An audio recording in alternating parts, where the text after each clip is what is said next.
Back in the 70s, board games and improv theater had a baby, and it was called the role-playing game.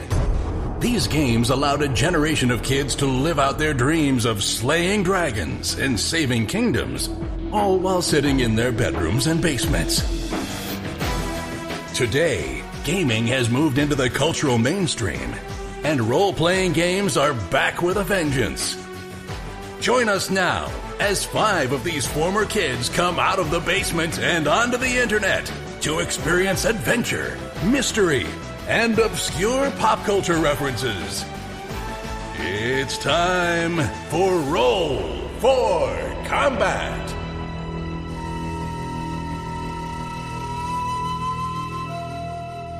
Hey everyone, welcome to Roll for Combat. I'm your GM and host, Stephen Glicker, and in this week's show, the boys finally enter the Acheron, a derelict, abandoned spaceship in the dead of space, open to space, with no air, dim lights, and all the doors open. What could possibly go wrong? I guess we'll find out. So a few things. First of all, we are going to have a new contest. You can listen to all the details at the end of the show, where I'll explain everything. Also, I guess this week I wanted to talk about rules. And in this show, we actually talk about rules quite a bit.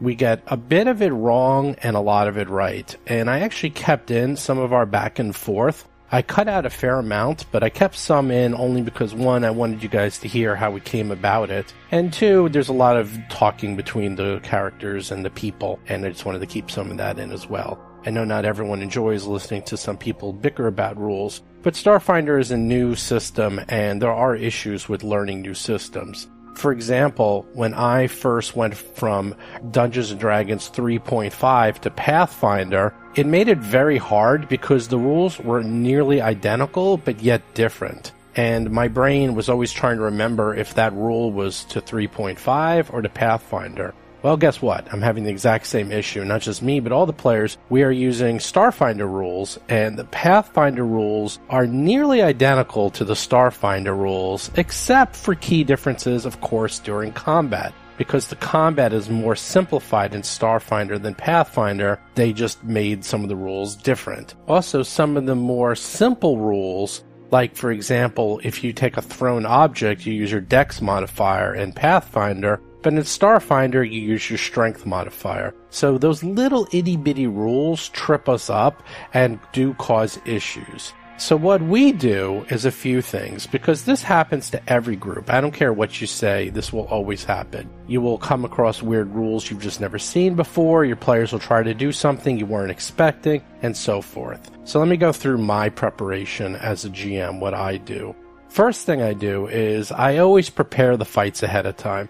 I kind of know what they're going to be doing, especially in a dungeon. If they're in a dungeon, I know exactly where they're going. They're not going to be leaving the dungeon, so I can go through and prep all the monsters ahead of time. In this case, both Chris and Bob have special abilities that can affect the monsters. So I go through and I write out what the DCs are for each of their abilities, so I know whether they succeed or fail without having to spend any time figuring it out. I do that all ahead of time. I also go through all the monsters and go through their special abilities and make sure I understand them. Now again, this is low level, but there's a lot more special abilities in Starfinder than Pathfinder. Even the first level monsters have lots of special abilities. Usually what will happen is as you go up to higher and higher levels, you have to deal with more special abilities and even worse, a lot of spells. And when monsters have a lot of spells, I make sure to write out all the spells and even sometimes page numbers. The other thing I do is, one of the nice things about today's world is Starfinder rules are all online. And what I'll often do is prepare and put up all the rules that I'm going to be using,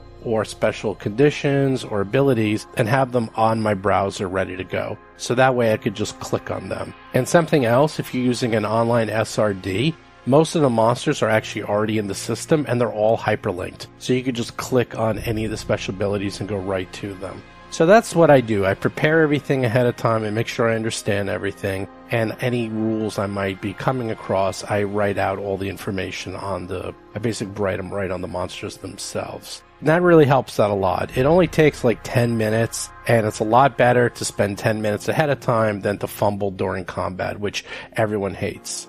The other thing is, even after you do all that, well, guess what? You're still going to make mistakes. It happens. So what I then do is I often have at least one, if not two players help out with rules definitions. And you're going to hear that. What's going to happen is I'm going to go through, I might have some questions how rules work, and I don't look them up. I will often ask, it's usually John or Bob, and sometimes Jason, and occasionally Chris, but it's usually John or Bob will be the people who often look up the rules. So while we're continuing to play, I already have a billion things to take care of. It might not even be their turn. They'll look up a rule to confirm it. And on this show, you can hear that happen more than once, is that I wasn't 100% sure how the rule went. I did it one way. Bob or Jason or John looked up the rule, told me how it should work, and then I just changed it. I just retroed the action and made sure it worked correctly. Now, I know a lot of GMs that not only not do this, but they in fact punish the players for dare questioning them, which is the stupidest thing in the world. I never understood that. The GM, yes, it's the GM's game, and in theory, there are no rules. Whatever the GM says is the rules. But I'll tell you right now, if the players don't trust the GM, that game's not going to last very long. And by having a common rule set, everyone is in the same playing field. And that way, if something really bad happens to your players, you don't get into a 10-minute argument that quote didn't happen and that you're seeing it the wrong way. And again, in the end, it doesn't matter. If I did something and I expected that this monster was going to die, and then all of a sudden something happened and the monster lived, and it changes the whole dynamics of the fight, you know, that's often a happy accident. That often is a fun thing to play out, and then weird things happen and you go in directions you don't expect. I'm not going to spoil anything, but later on in the show, in a few weeks, you're going to see that a lot. You're going to see weird things happen that I just did not expect, I didn't plan for, and things get nuts. All in a good way, but that's really when you say yes and just sort of let things go where they may. You go into really fun, neat directions that you just didn't plan. So there we go. That's really what I would say is prepare ahead of time, learn your monsters, especially if they have spells. Make sure you assign someone to be your assistant to help look up rules during a fight. Usually someone who A, wants to do it, and B, is not actually in the fight that round. And C, make sure you have all the online tools open. There's online SRDs for every system. You can look up things now by searching instead of having to thumb through a 500-page book. But do keep in mind the SRD doesn't always have every single rule. You'll often have to use your rule book to supplement that. Usually what I'll do is I'll also have the PDF open at the same time and search through the PDF. And that's also another way to quickly find the rules. So hopefully that will help you out, not only as a GM, but a player as well. Maybe you have a problem GM who's always fighting you or doesn't know the rules so well. And it's catch-22. If you, as a player, are constantly pointing out the rules to the GM, it becomes more of a battle and a fight than actually you trying to work out with them. And I can see that. The GM gets very personal about it. But you know what? At this point in my life, I really don't care. All I'm trying to do, I'm not, even though it sounds like I'm for the monsters, I really am not. I play that up on the show a lot. Although my players will completely disagree and think that I root for the monsters big time. In reality, I don't. All I want to do is have a fair combat. I want to have a fair rule system that is the same for everyone. That is my goal. That's all I care about. So once again, please make sure you review us on iTunes and Facebook if you guys like the show. If you want, make sure you check out the website. Check out Talking Combat, which is the recap of every week's show. Jason does a great job. In addition, we're going to be putting up some new content on the website in a few weeks. I think you're all going to like it. It's going to be really cool new stuff. And don't forget, we have a new contest at the end of the show. You can listen and find out how to enter and what you can win. Otherwise, enjoy the show.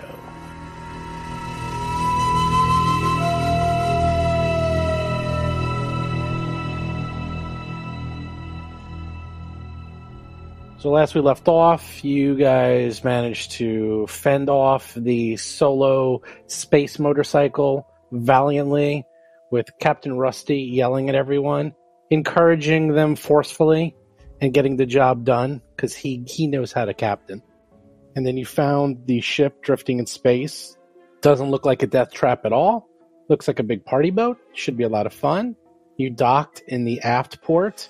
All you see is the dead of space and a flickering lights of the inside of the ship inviting you in. Doesn't look scary at all. Okay. John Statz is playing the Vesk soldier Mo Dupinsky. I listen at the door. No. I guess we just start inside the docking bay. Yeah, you see there's enough room for 6 of you, so if you guys want to put yourselves in your formation. All right, I'm just going to move myself up to the front. I noticed that Rusty's outside of the ship. Chris Beamer is playing the Lashunta operative Hiroji. Oh, nice. Cheddar's up front. This I do not understand. Cheddar version 2.0. Yeah. Oh, actually, I hadn't noted. Yes, we do have V2s, don't we?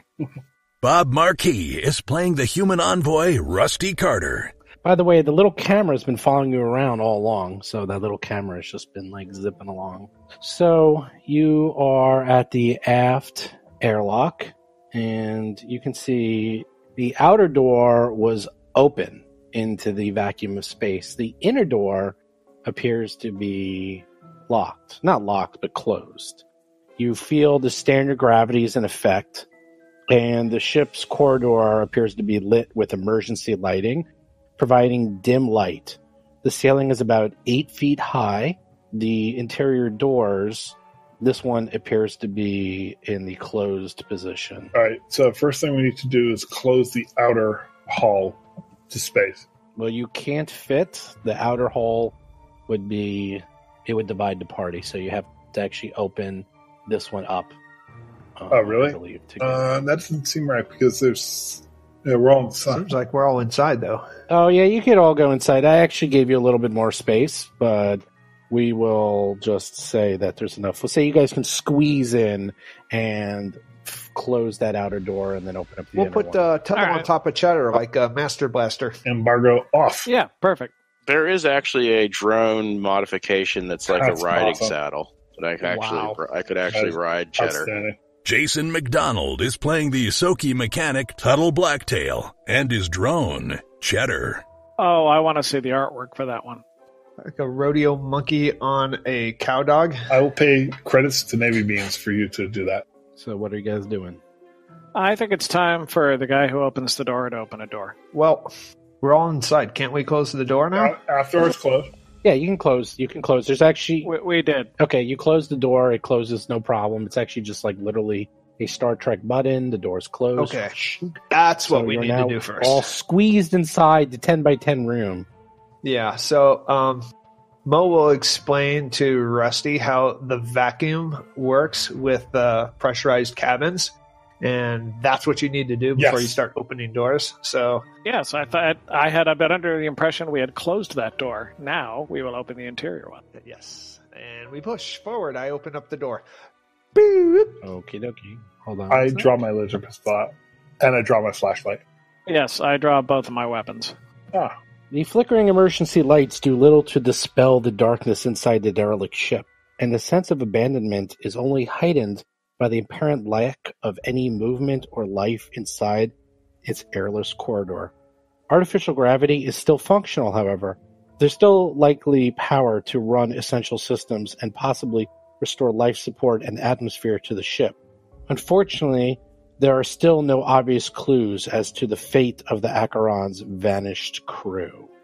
So this room that we're looking at, is that a glass interior or something? Are those glass walls like we can see through there, or what's going on? Yes, so in front of you, you are now in a corridor that's running north and south that is 15 feet wide, and there appears to be the engineering section in front of you.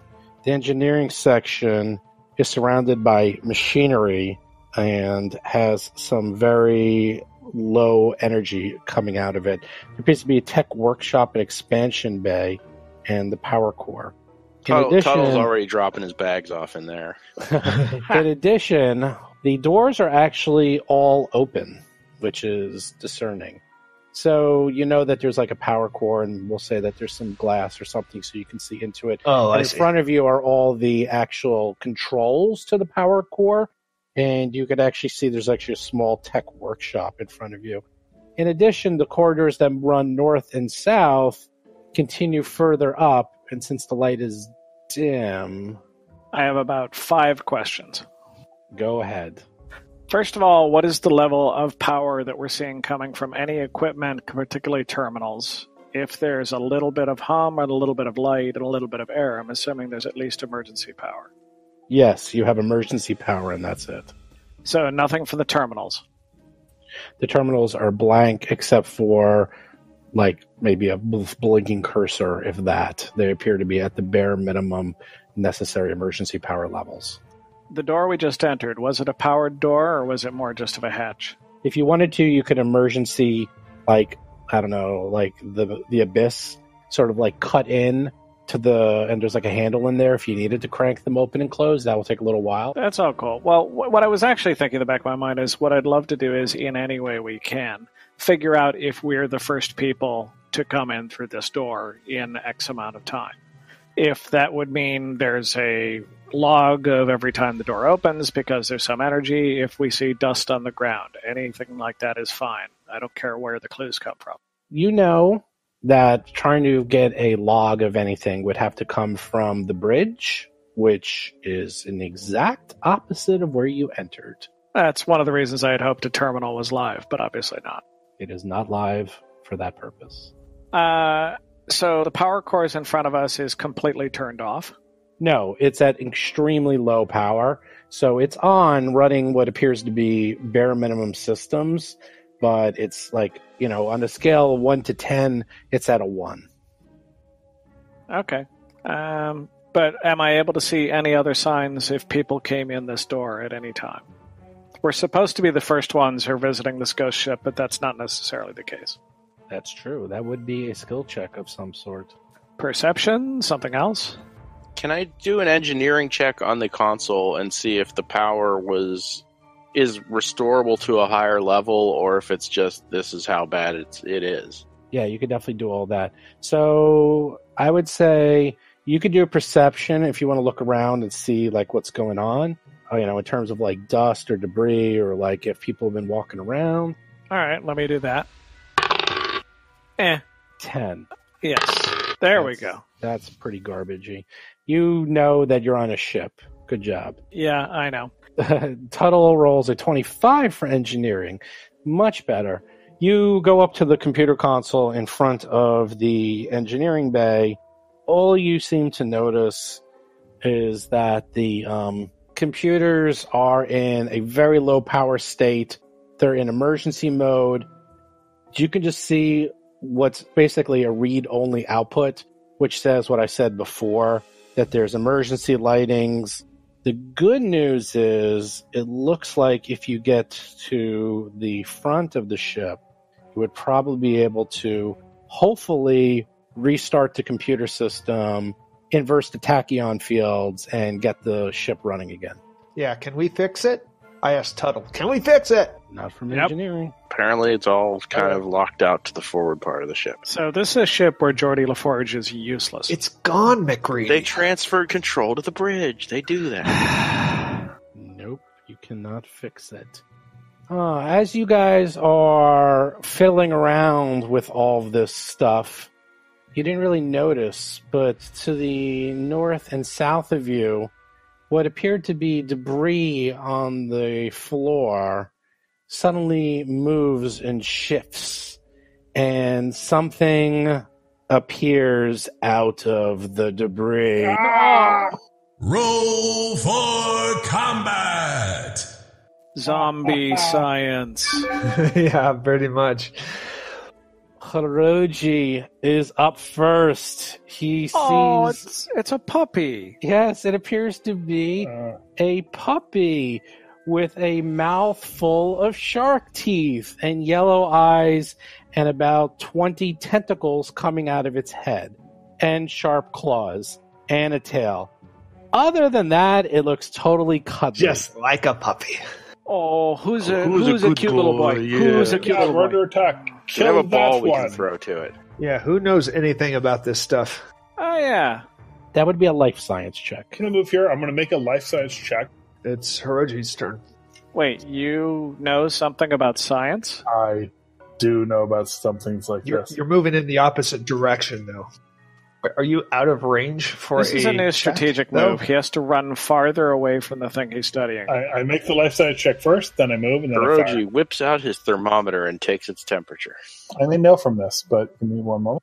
It's true. You can do that. Hello. Life science check. 21 for life science. That is an excellent check. You know that this is a akata. It is a medium aberration. You can get 3 pieces of information about this, i.e. you can get its defensive capabilities, its immunities, its resistances, its weaknesses, its offensive, any special abilities. You decide the 3 you want, Chris. Sorry, Hiroji. I want resistances. Resistances. It is resistant to fire 5. Oh, which is what our laser pistols operate on. That is correct. And what else? What else can I get? Good to know. 2 more things. Whatever else you want, you let me know. You get special abilities. You can get its offense. You can get defensive abilities, immunities, weaknesses, things like that. Weaknesses, yes. Susceptible to salt water. That ain't gonna help. Oh, I got some salt water for you. All right, so I note that. I tell him laser weapons won't work, and then I move there, and you get 1 more. Oh, I did get 1 more. Oh, yeah, you rolled really well. Special abilities. There are multiple special abilities. Roll a 1d5, and we'll see which one you get. Just d6 roll over. 1. A 1. 1. They can enter a state of hibernation for an indefinite period of time when food is scarce. And after 3 or more days of eating, they can secrete this material that hardens into a dense cocoon of star metal called Norquel, which is very valuable, by the way. It is extremely expensive. And as long as the cocoon remains intact, it remains unharmed. And it's basically in a state of hibernation while it waits in there. However, it does have blind sense. It can sense living creatures, in which it cakes itself out of the cocoon and leaves the fragments of the cocoon behind, which are worth quite a bit of money. That is what just happened. It basically was alienating for you. It was sitting there and waiting, and while you guys were fooling around, it was in the shadows because it's dim light everywhere, and you guys really noticed it, and it just broke out, and now it is going to attack you. Oh, so we are food. Very cool. So that is not necessary for them to know, and the immune to fire is, what was the third thing I got? They're susceptible to salt water. If you hit them with salt water, it deals 1d6 damage. All right, so basically I just say, fire won't work on it. Stow your laser pistols. And I put my laser pistol away. I have moved to here, and that's my move action. It's my standard action. I pull out a grenade. Really? Because that's what I like. Well, you could drop your weapon if you're going to move. Yeah, you got to drop it. You can't put it away. You can't put it away. You can draw it and move, but you can't. No, I had it in my hand already. And you moved. Right, so as a move action, I should be able to... Nope. Yeah. I don't think you... Can you stow I it? should be able Maybe to. you can, actually. Actually, I think you might be right, Can you Chris. holster if you have I think a it's plus- holster. I think you're right, actually. actually. That's a big deal. It's like... It's It always, is, it's I'm always gonna a thing double in Pathfinder. Hey, you know what? Fine. I'll say you can. That's fine. All right, so you're taking out your grenade. Which I'm not proficient at and I'm terrible at. So and your grenade does fire damage, by the way. So my fragmentation grenade. Oh, no, that one doesn't. Okay, you are done? You brought a grenade to a dogfight. Tuttle, you are up. I am going to draw my knife since my laser pistol is supposedly useless. And I will give orders to Cheddar to go smack that thing with his club. For those of you who are taking I don't know who wants taking notes. Yeah, taking notes. Holstering a weapon is a move action. Okay, but it cannot be done as part of a move action. Probably you need the. We all have +1 door-based. Oh, okay. All right. I don't know where he's at. Yeah. Well, it says draw or sheath a weapon. Right, For now, I'll say you can. Well, do that it. is that draw or sheath the weapon. That's it. But he's done both. Yeah, that's correct. So Cheddar moves right into this thing's face and tries to club it. He misses with a 11. And I'm hoping Cheddar does not smell like food since he's metal. Well, the good thing is you're right in this thing's face, and it is going to just attack what it sees, and it's just going to bite Cheddar. No! And he misses, so he rolls a 4. Rolls a 4. But he gets a 12 from that 4. To give you an idea, this guy has a +8 to hit. Noted. I noted the map. Rusty, you're up. Yeah, he's not the Wow, only one hero with that. time. Got it. Yeah, let me think. Rusty, get in here. We need you. Yeah, why don't you encourage there's us to 5 hit? of us. By the way, what who is can its see in size? dim light? Because if you can't see in dim light, you get a 20% mischance. Oh, hell no. I can. Mo can. The Vesk. Isoki have dark vision, so I'm fine. I have absolutely no I interesting have my abilities of any kind. flashlight, though, in my hand. So I do have that. I think you get low light vision anyhow because you're a I don't think so. Yeah, it's unfortunate. I wish I did. Okay, what is its size relative to one of us? It is the size of you. Well, there are 5 of us. That tells me we might have a chance of intimidating it. They weigh 400 pounds and they're about 4 feet tall. Yeah, still, between all of That's us, we're actually pretty larger. hefty. I'm going to give one chance at trying to intimidate it, to put it in a shaken condition. So It's like a gorilla, basically. I'm going to, I understand. I'm going to round the corner and I'm going to scream at it. There are 5 of us compared to 1 of it. And if we're sounding aggressive, for all we know, it might make it take a step back. By the way, Chris, there's an exception. You can draw or sheath your weapon as part of a move action if you have a +1. So it's actually an exception. That's because that's new to this, which is great. That's very important. That's really important. That's why I made sure. It makes sense because otherwise you're dropping your weapons all the time. I don't like that. Yeah, you need to have your weapons. All right, so you moved, and now you're going to yell at him. What I'm basically doing is a demoralize action. It's a standard action. You use Intimidate to cause a creature within 30 feet of you to become shaken for a number of rounds. Sense dependent, but other than that, 10. The DC is 10 plus my opponent's total Intimidate skill bonus, or 15 plus 1.5 the opponent's CR, whichever is greater. Okay. He doesn't have Intimidate, so it would be the 15 plus 1.5, which is 16. So, because you round down. So there you go. 16. So 16 is his... Okay, and I have a +9. I am trying to demoralize him. And I rolled a 1. Kids, don't do this at home. Just don't do I needed a this at home. 7 to give him a -2 to every one of his attacks and defenses. Yeah, that was a good try. Yeah, okay, I'm done. Can you try that again, or is that... Oh, sure, I can try it as often as I want. Mo is up. Constantly yelling at the dog. All right, Mo is going to draw his hammer, since he knows from Hiroshi's very welcome advice to not use the fire laser, and he's going to use his assault hammer and move forward to smack it. And this is the smack. I hit with a 15 plus 6, 21, and I do 9 damage. Nice. Yes, you hit him hard. He kaboof, gets smushed. Mo on deck. He's still up. Okay, Hiroji, you want the good news or the bad news? I want the bad news. The bad news is you start seeing one right behind you. Oh, no. Starting to emerge from its cocoon. Cocoon. Now you got a nice close up there. Get the whole snoot of that sucker. All right. There's some life science experiments for you. Oh, no. What's the good news? Yeah, I need good news. Yeah. The good news was Mo. I'm in the middle, far away from both of them. That's the good news is that Mo did a good job on the first one.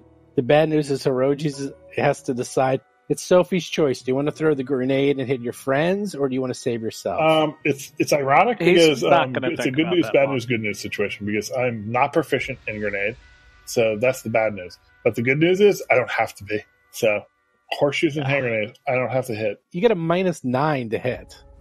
Yeah, but to hit the ground. A -9. He gets a -9 to hit the ground. Does it bounce? Obviously, I mean, if he misses, it will. It's a narrow corridor. How far could it the bounce? airlock onto our space, onto our doesn't ship, matter. and we're stuck here.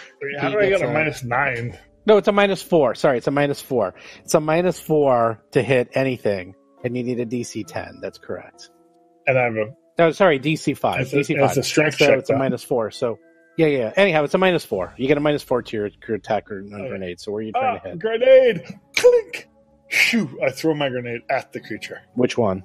North or south? The one to the south, of course. Okay, show me. Help us kill the one up north first. Yeah, because I'll blow you guys up. Yeah, I'm going to try and throw right in the corner of the spot that it's on. And, like right there. Yeah, and I say... Throw it in its mouth. Fire Make it swallow in the hole! I'm throwing a grenade!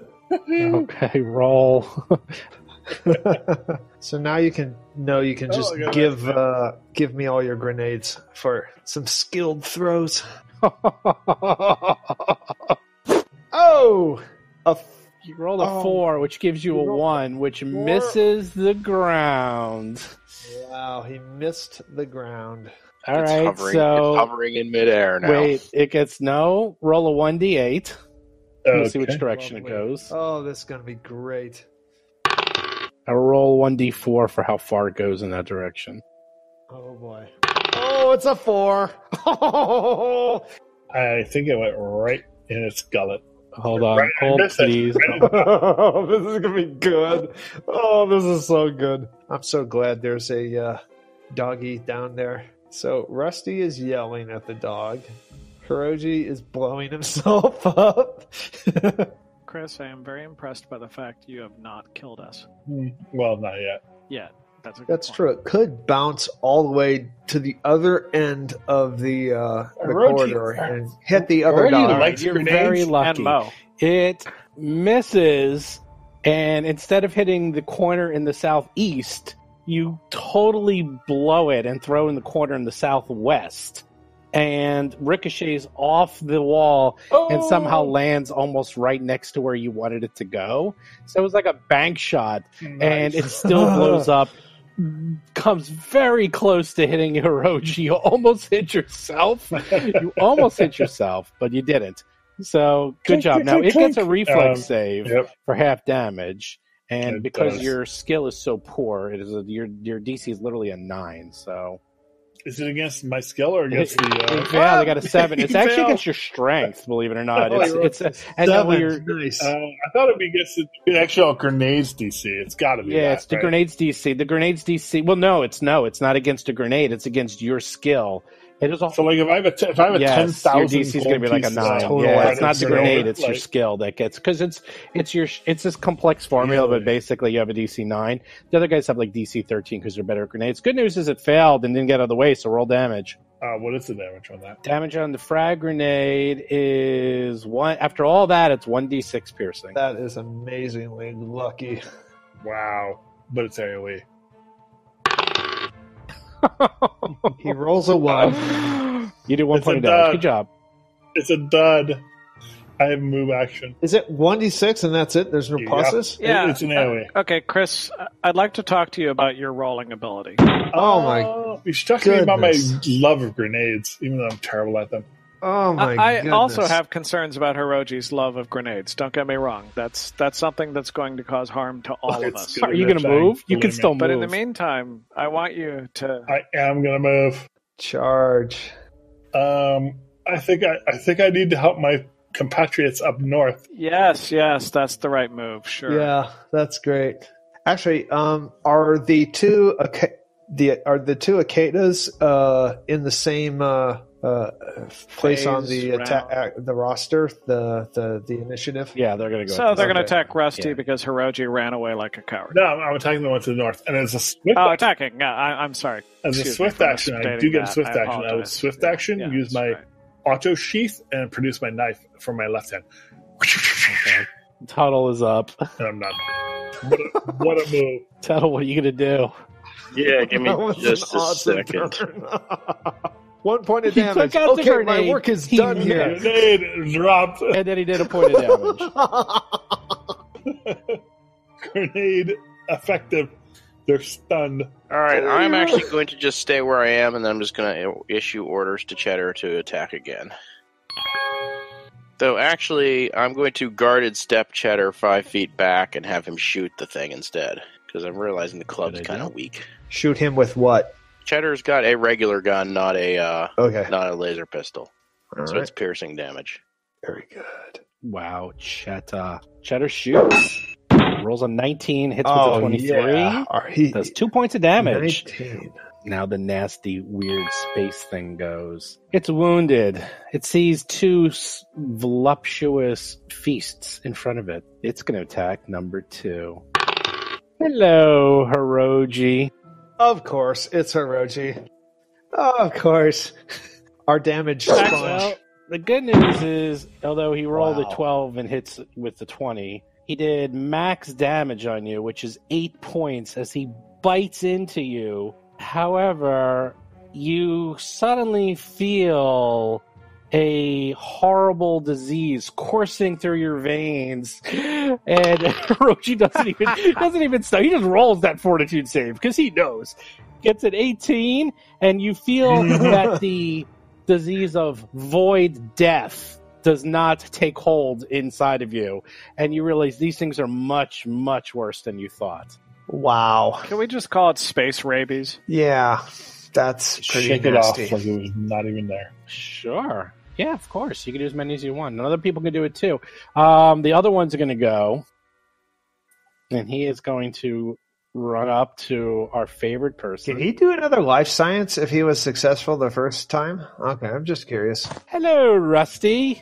Have you been hit even once this whole combat? GM is looking forward to this so much.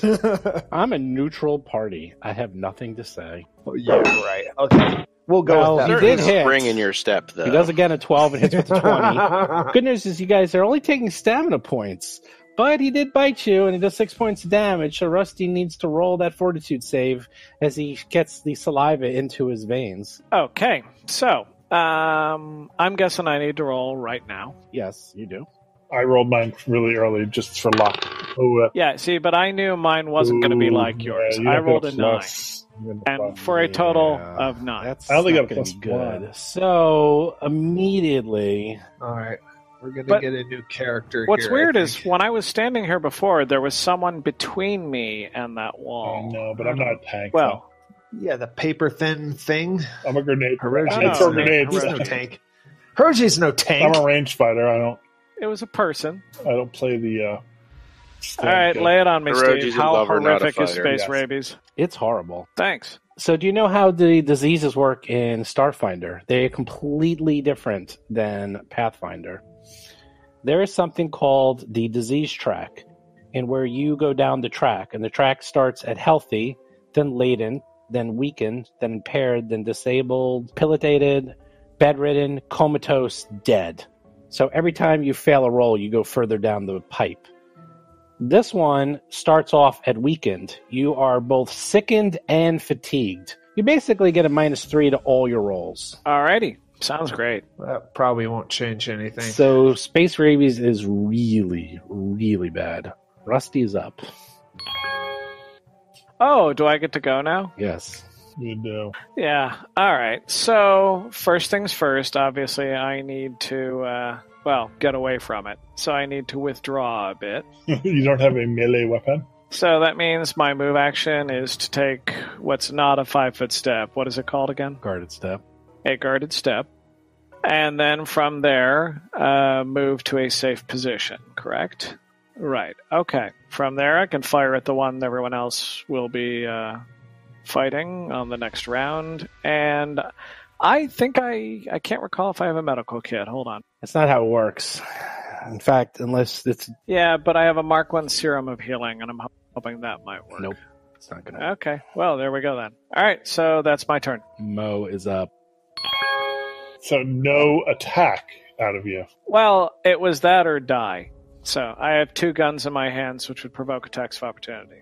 And I had been safe standing there before. I don't think shooting Yes, it provokes. does. You can't shout again, though? Not next to them. There's only 3 things in the whole game that provoke, and that's one of them. And that's one of them. If I shoot a gun in something's face, it provokes immediately. There's literally only 3 things. It's moving next to them, shooting a gun, casting spell. That's it. That's all that provokes. Mo is up. I like shooting guns a lot. I'm going to do a Guarded step. guarded step, little sachet, and a whop them with the hammer. Ooh, that's good. Good.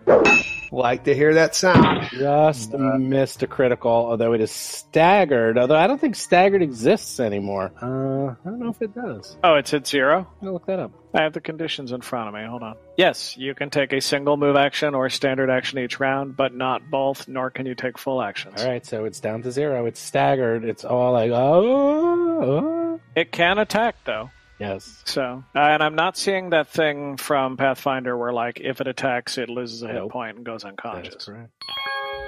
Oh, Hiroji, you got another grenade? Oh, it's my turn? Yes. I really feel like I'm standing right next to Rusty, who has 2 bullet-driven weans in his hand. Projectile gun. Yes, I do. I would like to grab one of those weapons out of his hand. All right. Because right now I have a flashlight and a Don't knife be in my fair. hand. I'm going to drop my Dude, flash- you only need to do 1 point of damage. A knife is perfect. Yeah, actually, there's an argument for that. You don't need anything else. You can see that it is staggered. No, I'm thinking Can about the one Can you to the hold a south. second? Hold a sec. I want to read the rules. I think it might be that. Give me a second.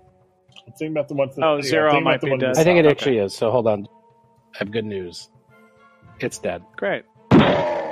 That is good news. Where's the bad news, though? There's got to be bad Literally news. No bad news. Stabilization only works for Oh. PCs and only if you have resolve points, and you don't stabilize. So that's all gone in Starfinder. You hit 0, you are dead. You drop. So Well, the bad news is I need to decide if I want him to take my gun or not. It's my gun. Yeah, well, And when a monster NPC is reduced to 0 HP, it's dead unless it's non-lethal damage. Excellent.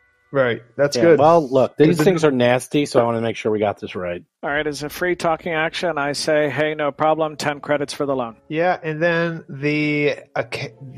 what is it? Akeda appears behind Rusty as he steps into the other corridor. Yeah, maybe. Could. Yeah, pretty much. All right, Hiroji, I allow you to take one of my pistols.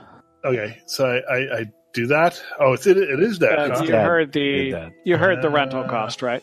I did not. I just got back to my headphones, and 10 credit rental cost. Sure.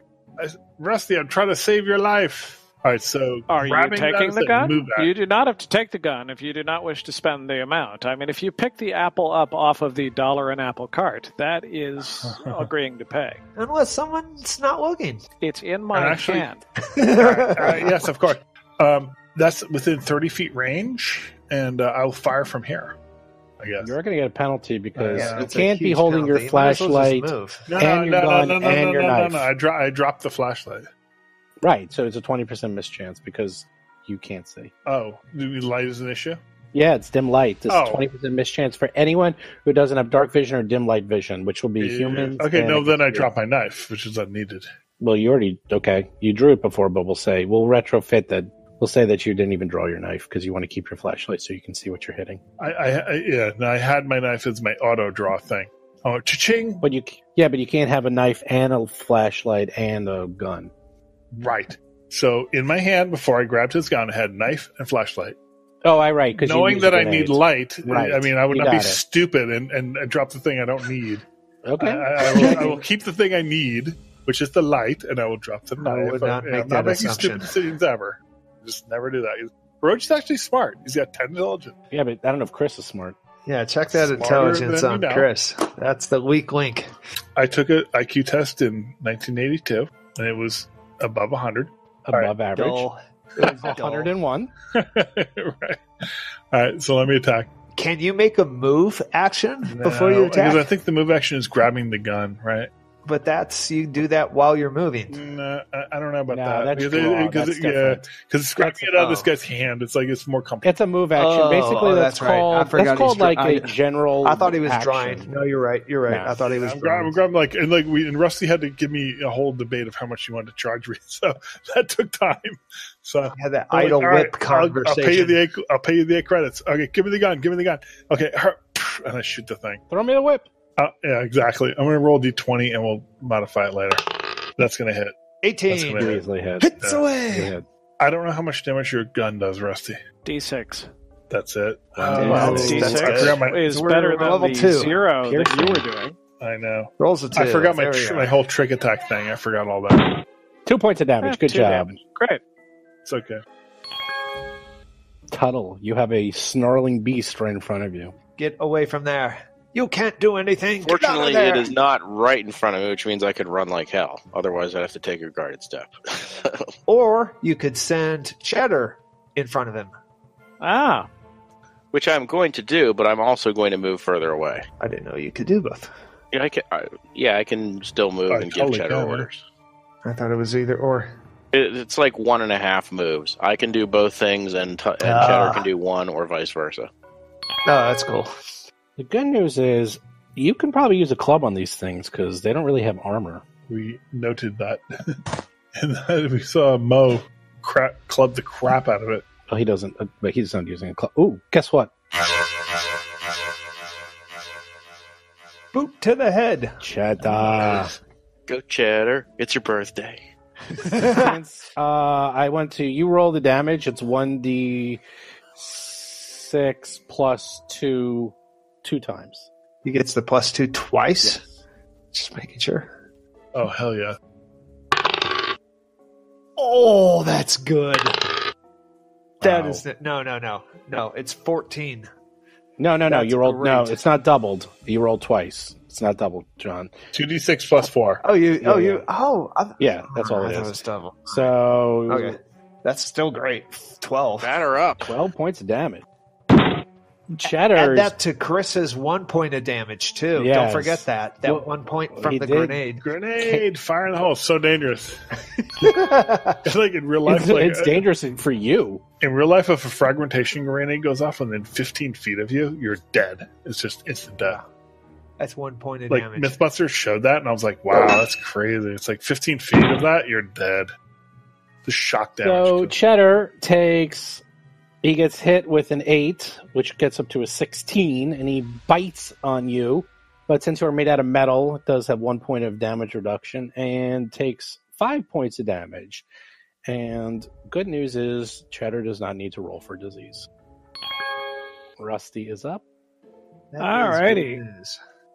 Well, I am going to... I can shoot around the corner, I hope. Yeah, you can get a -4 because Cheddar's in your way. Yeah, okay, And but the that was going to be the minus case anyway. 3. Well, after everything, I have it all calculated for you. You basically get a +0 if you're attacking with your semi-auto, and it does 1d6 -2 damage. Yeah, I understand. So I will try to feint just as a bluff check. Okay, your updated bluff is a +7 now. -3 would be a 6. It's not exactly. Some things are -2, some things are -3. So you have a... DC is 15 plus something, so it fails. Yeah, you needed a... You rolled a 6, you get... Yeah, well, you got a +7. So That's for I that, fire. so. Okay. I did a normal attack. There'll need to be some adjustments on it, of course. Yeah. You literally just barely managed to hit it. Oh, wow. Nice job, But at the Rusty. -2, he could actually heal this creature.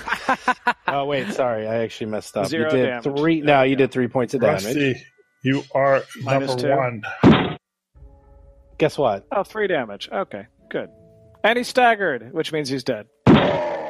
Oh, wow. We you know what? We're I not the killed the beast. overachievers. Guys, don't worry about the beast. I got it. Yeah. I got it. Don't worry. I took Rusty, care of it. We you're killed 2 great. creatures, brought it down exactly to what we needed.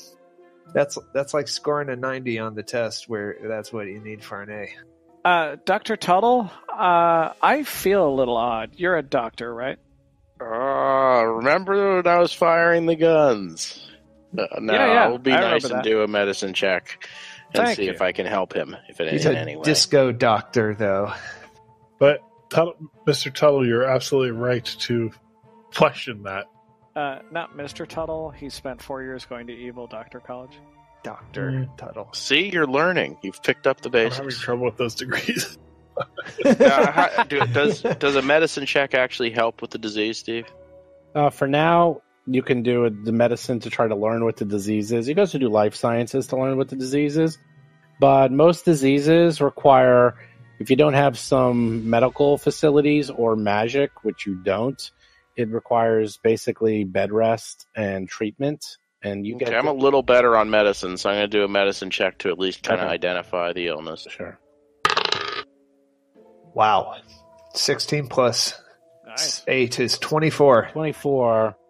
Yeah, you've seen this before. You know it's really bad. It's called Void Death. Requires a DC 10 Fortitude save.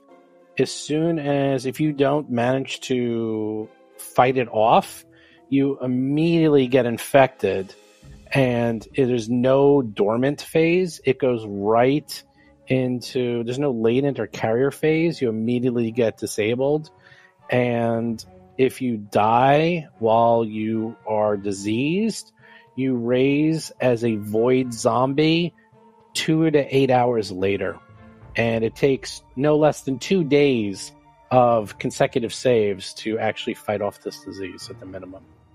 Wow. A playable Void Zombie character? Nope, not a playable. Damn it. Wow. I want the antidote. We might have to, Doctor, do you think we'll have to cut his balls off to stop it? Yeah. Yeah, that's the only way. Give him something to bite down on. This is going to hurt. I go I'm over. not sure if you understand human physiology. I pick up all my weapons. I put the pistol that I grabbed from Rusty in my belt in my back, and I move over to the beast over here, and I take my knife out, and I cut off a piece of it, and I put it in my pocket. My trophy, the glory of the kill. I have killed this beast. This thing is nasty too. It's like, these are nasty things. You might get the void death I don't from care. that. I have to take. yeah, these things literally dwell in the vast void of space. And you know that they hibernate in cocoons for countless I know better than centuries. I know better than most because I've studied life sciences. I know this beast. I was like, I've always wanted to fight one of these because I want to prove I'm better than it, and I am. And I cut off a tentacle. I put it in my pack in a sanitized baggie that I carry with me, and then I search the area for loot because I hear that That's a check mark on his bucket list. I hear they have droppings that are worth money. Yeah, that is correct. They're leaving. While you're doing all that ridiculous stuff, I'm going to ask you if you can life science an answer out of the situation. How many do these things travel in packs? Like, what's the number appearing for this type of creature? All right, without a roll, I say they do travel in packs. They're known to reproduce with the number of things they kill. And then they cocoon. Well, let's get that answer with a roll. No, that's what I say. That's what I tell you. Jeez. They Okay, can so be in packs of 3 to 11, or even in colonies of 12 to 30. okay, so with that information from our spectral life science expert, Mo is going to go out the airlock. You know what? He's gonna close the door. And he's going to go back to, I assume we're docked onto this thing. Yes. I'm get the where are you going? the light reaction leave us cannon. Here. Don't leave us here. Yeah. Don't fly away. I'm getting the light reaction cannon.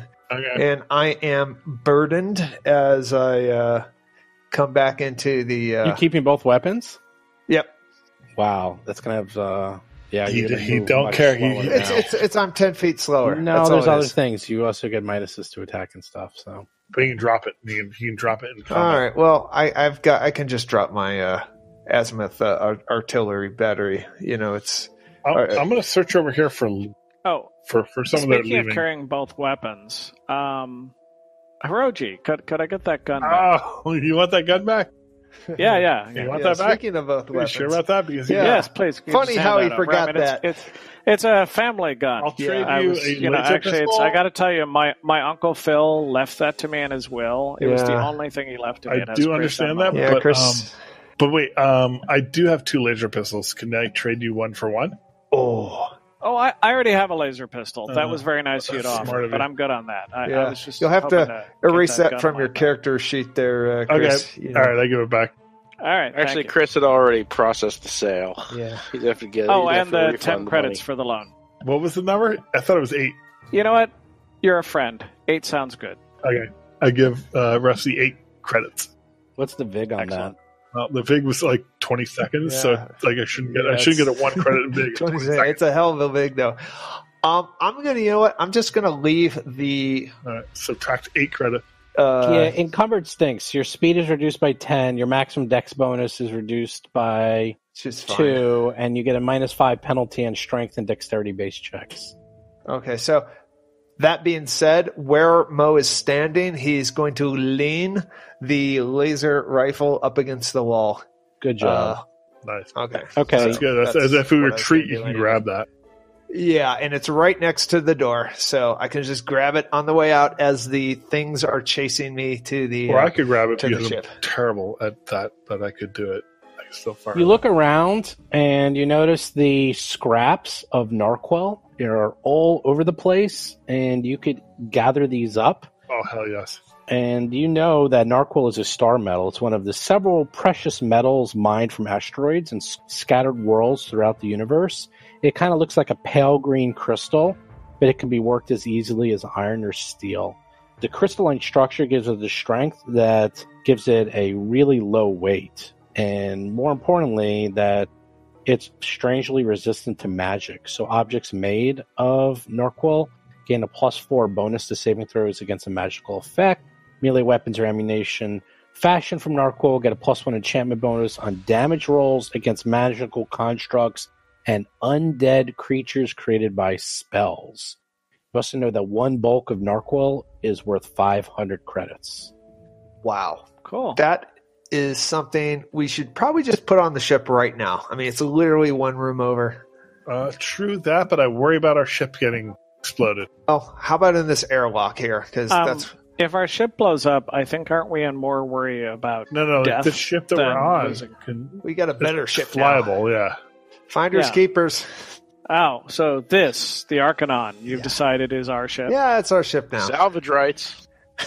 And yet, isn't there the large corporation and the big union who both think they own it? They've already forgotten about us. by Space. now. If they actually owned it, they could come out here and clear it out. I know. So. That's true that. Okay. Well, how much Interesting. value of this Ownership stuff is do we what? find? What percent? You look around and you manage to find lots of scraps and pieces. Basically, the cocoons they burst out of. These are really hard to see because they were sort of like under the consoles. They were very well hidden. Plus, with the dim light, you couldn't really see them. If you're kind of searching for them, now you know about them, you might want to. There's about 2 bulk worth, and they're worth 1,000 credits. In addition, you start going through some of the cabinets, and you find 300 UPBs from the tech lab, which are the components you use to create creatures or engineering or whatever. Yeah. And lastly, going through the tech lab, you manage to find a item. Ooh. It appears to be Ding. a rifle of What? some sort. Hi, the tech magic. What is it? What is it? It's a tactical arc emitter, which is a long arm rifle with 12 charges. It does 1d4 damage, and it can also blast and stun creatures. It has 12 charges, but it uses 4 charges every time it's fired, so it can only be fired 3 times. 3 times. Well, I don't want to be greedy, so I'll let you guys have first dibs on this. None of us can use that. Oh, well, then I'll take it in that case, I Exactly, guess. Mo. But that was so generous of you to offer. I just want It's to the be. thought that counts. Really. Good news is it only weighs 1 bulk, so you can actually carry it. Oh wow! Hey, there we go. Boop. Yeah, that goes on my leg holster. And I tell my friends at this point, I say, look, just so you know, like, I'm a trained operative, and I'm getting into my own power here. I'm starting to feel things. Did they train you to throw grenades? Yeah, I is was that typing not you're talking about training? properly trained on grenade throwing, but I do have the ability to bluff and mimic myself. So if you see like multiple visions of me, it's a trick of the eyes that I'm using my skills and my Lashunta power as a mentalist. So do not be alarmed. Which one do we shoot? Which one do we shoot? Which one if do we're we trying to shoot? get That's you? the first question that came to my mind. Shoot the one in the middle, always. All right, good. You know that. If you see 3, the one in the middle. Your best Always. bet. That's right. Okay, just so you know, don't be alarmed. I police up all my weapons, and I look south to the corridor of what could have been with a good grenade throw. And I bum at that. Try to put it back together. I'm depressed at that. I wish I could put that grenade back together, and that throw even more so. Let's advance. Yep. Flashlight ready? And on that bittersweet note, let's go. Hey everyone, hope you guys all enjoyed that episode. Make sure you check out the Discord and you can see what those space dogs look like. They look really awesome. And Rusty, well, he's in a lot of trouble. I will tell you that right now. That disease is only going to get much worse. And the diseases in Starfinder are really nasty. I'm going to go into more detail next episode about that. But they are really, really bad. And he is in a lot of trouble. As well as anyone else who gets bitten in the future, as you will find out soon enough. As for the new contest, so this is what we're going to do. At the end of every single episode, I don't know if you noticed, but there's a little tagline that we have. Something funny, it usually has to do about gaming and role-playing, and there's a different one at the end of every single episode.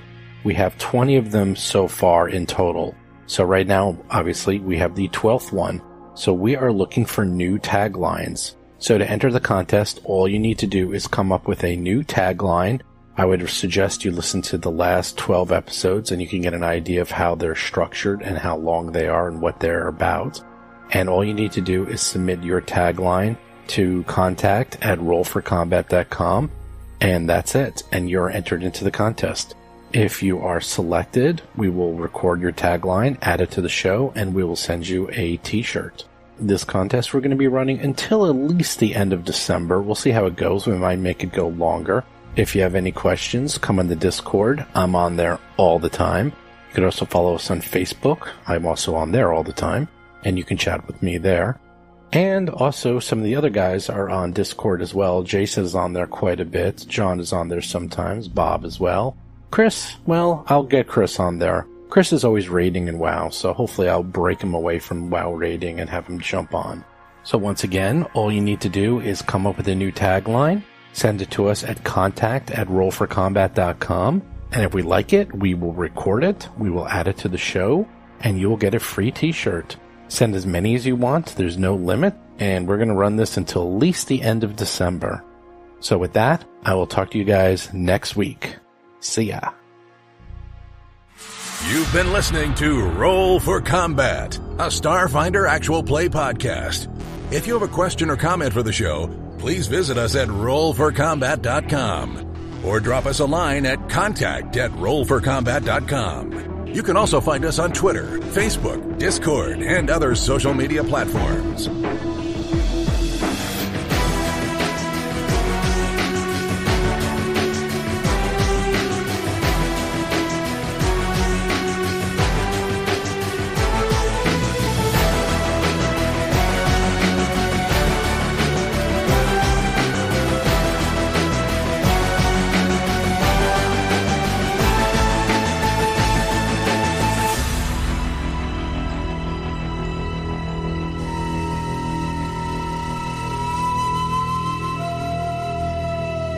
You've been listening to Roll for Combat.